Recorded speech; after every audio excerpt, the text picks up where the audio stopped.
तो भैया बाला का मतलब लड़की होता है, लड़की संस्कृत में, ठीक है, बाला। ब्राउन ब्रेड कहते हैं सर रकीब का अर्थ। भाई मेरे रकीब का अर्थ इतना बता चुका हूँ कि मैं थक गया हूँ, वीडियोस भी बना चुका हूँ इस पर, बार बार बताता भी रहता हूँ। रकीब का एक सिंपल अर्थ है दुश्मन, शत्रु। और भी इसके बारे में विस्तार से बता चुका हूँ, बस ज़्यादा कुछ नहीं बता रहा हूँ फ़िलहाल में।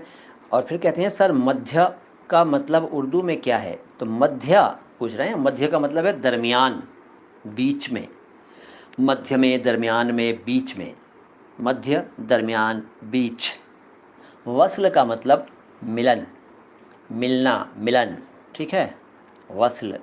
और दैरो हरम का मतलब है मंदिर और मस्जिद, मंदिर और मस्जिद, ठीक है। हरम मस्जिद के लिए इस्तेमाल हुआ है, ये आपने किसी मिसरे में देखा होगा, शेर, किसी शेर के हिस्से में देखा होगा, या वैसे भी सेंटेंस में भी पढ़ लिया होगा, कुछ होता है, प्रोज में भी मिल जाता है। और दैर कहते हैं देवालय को, देवालय यानी मंदिर, ठीक है। तो दैरो हरम, मंदिर व मस्जिद। तमन्ना, चाह, इच्छा, आरजू, अभिलाषा, आकांक्षा, ख्वाहिश, ठीक है।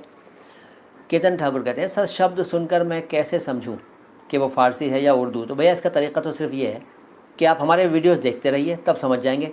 वैसे कुछ चीज़ें और हैं, जैसे कोई शब्द फ़ारसी का है या नहीं, इसकी अनेक कसौटियाँ हैं। उनमें से एक है कि अगर किसी शब्द में आप चपग, चपग, चपग यानी च प और ग पाते हों, तो समझ लीजिए कि ये फ़ारसी का है, अरबी का नहीं है, क्योंकि अरबी में च प ग अक्षर नहीं होते हैं। और भी कई कसौटियाँ हैं, लेकिन बेटर यह है कि आप हमारे वीडियोस देखते रहिए, कोई प्रॉब्लम नहीं होगी।